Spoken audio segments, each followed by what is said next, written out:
Okay, take two on Wounded Warrior Widow. Here I was Wounded Warrior's wife and also widow. And these videos, I really want to talk to us, Wounded Warriors' wives and videos. I am looking for more wives and widows of Wounded Warriors that were 100% PTSD rated by the VA. I think that we're a very tiny group, and we go through a lot together. So if this reaches any of them, you can comment, put in the comments WW wife or WW widow, and I'll message you back. I am on Facebook under ShanarhaTammy Nolen, Nolen. Again, ShanarhaTammy. And so reach out to me, send me a message on Messenger and just say, I'm a WW wife or WW widow. And maybe we can see if we can get a community for just us. I'm on groups for wives of PTSD,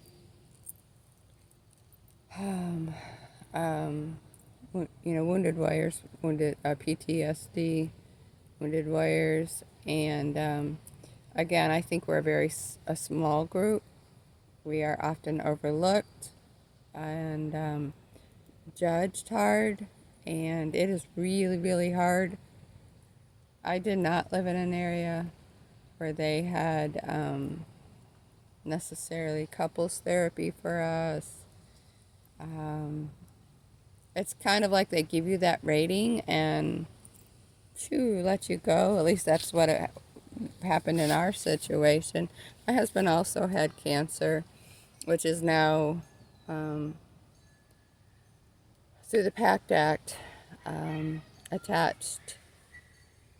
They've accepted the claim the responsibility of his cancer. I mean, to be diagnosed at age 52 with metastatic prostate cancer, they call that an old man's disease, right?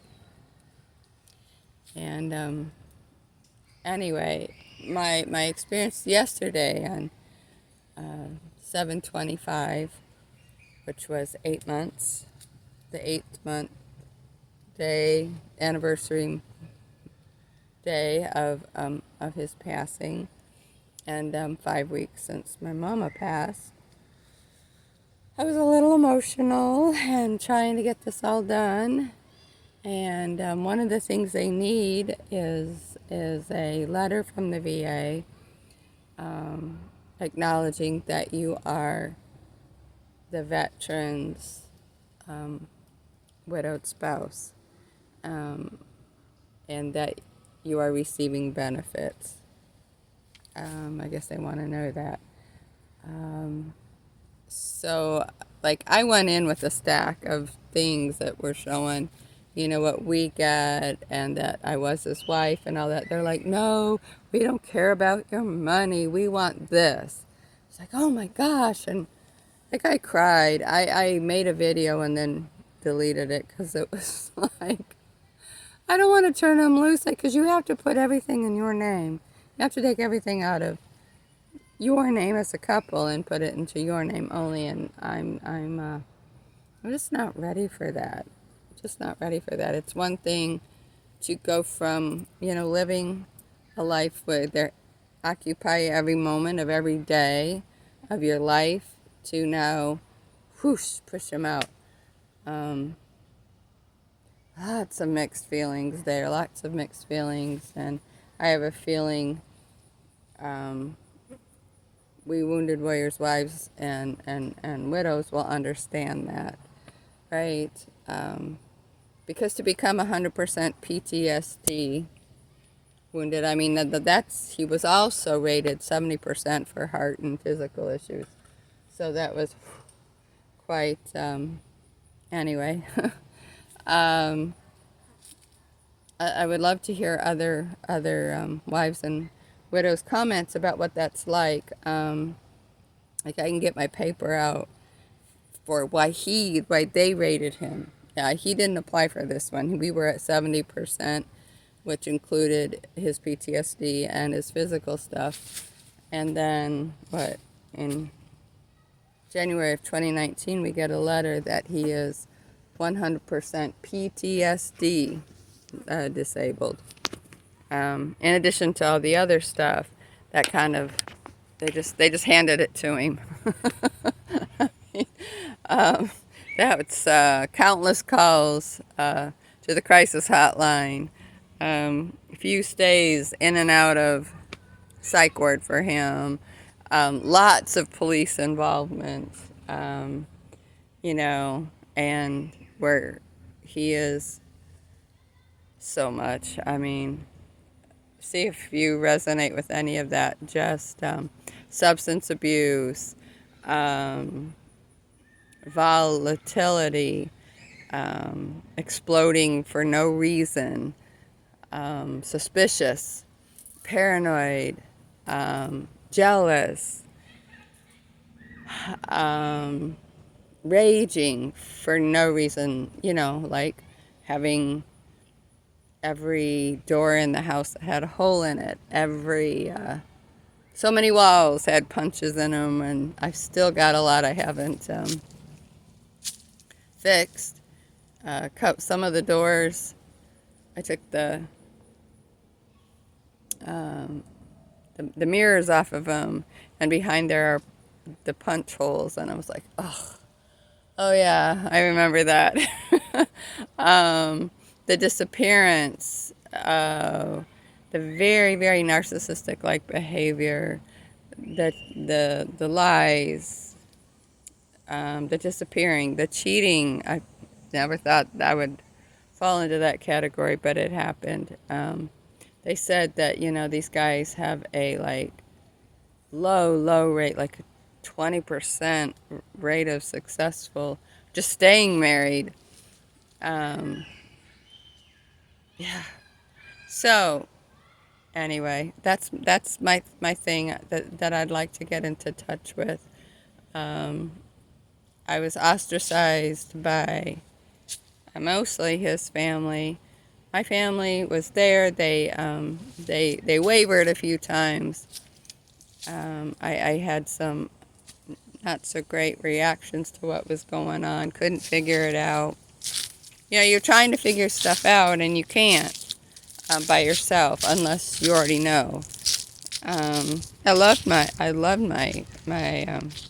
wounded warrior. I mean, to distraction. In spite of him telling the world and everybody he did everything on his own, even when his psychologists and therapists said, you can't live at home until you behave better.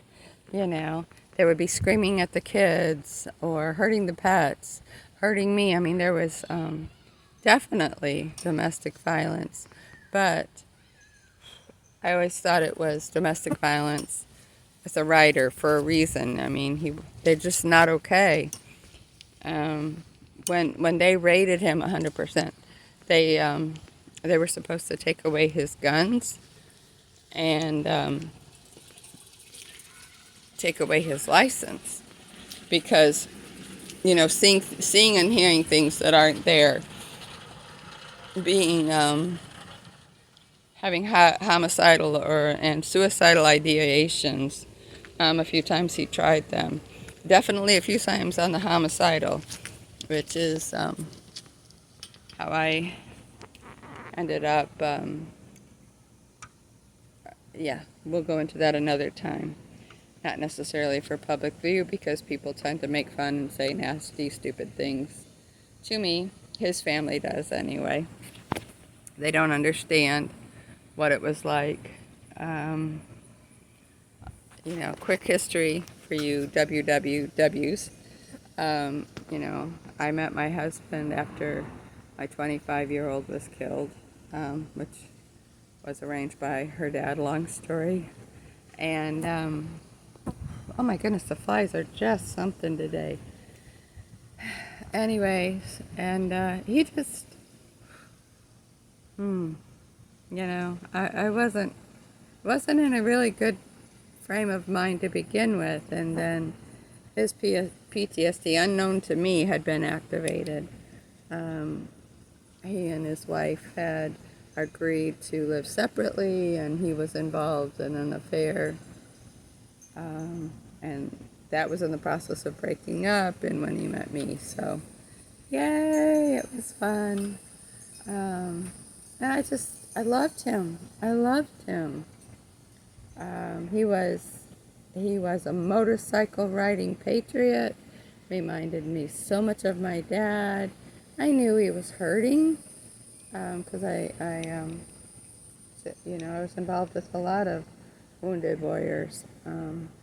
It's just really different to live with one and have them fall in love with you, and then when they fall in love with you, you are their enemy number one because they're vulnerable and they love you, and that's a whole other, that's lots and lots of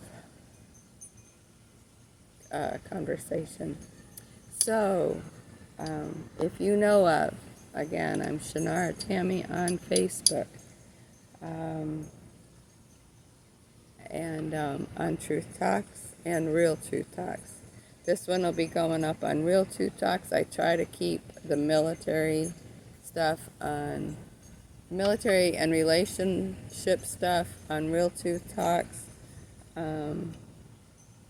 My husband that's how this kind of got started. He wanted to, once he was getting better and he was on hospice, and he found Jesus, and we trying to right his wrongs. Wanted to talk about that publicly. He said, I maligned you publicly. I told everybody so many lies about you. He wanted to set it straight. Well, we all know that, of course, it didn't work, but he wanted to try, and I honored that. So I am an high functioning autistic myself. So I don't know, videos worked, and I miss doing them with him. It's really weird. You miss them. You miss the good parts of them, because if you listen to things about just straight up narcissists,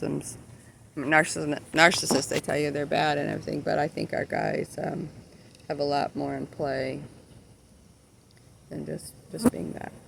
So anyway, it's my little ramble, and again, would just be interested in other wounded warrior wives and widows. We can always talk more about what we went through. Someday maybe we should get a private platform where we can just really talk without it being open to the public. But yet, I think it does kind of need to be open to the public because they don't understand. So few are in the military anyway. But I know the numbers vary, but somewhere between 1% to 3%. And no, they're going to get lower by those that sell combat, and even lower still by those that come home messed up. And you can be physically damaged without having PTSD, and the other way around. I would love to find those that are 100%, to find the difference between 70 and 100. But if you've hit 70, you probably maybe just should be at 100 and you're not, or something. Stubborn. These guys are stubborn. You have to be more stubborn. And I just love Mark enough to fight him. Fight his crazy, advocate for him, and no matter what he did, no matter that he ended up instead of doing the work that he was supposed to do, he got himself a little lady friend to take his mind off, because him was so lonely. Like, like we weren't lonely. Like I wasn't lonely being at home without him. And he just did a lot of stupid, hurtful crap. So anyway, from one wounded warrior widow to other wounded warriors' wives and widows, be encouraged. You're not completely alone. I know you feel alone, but you're not. I hope and pray that many of you have had a lot more support and understanding than what I had. And I'd just love to hear from you. So be blessed, and we'll talk later.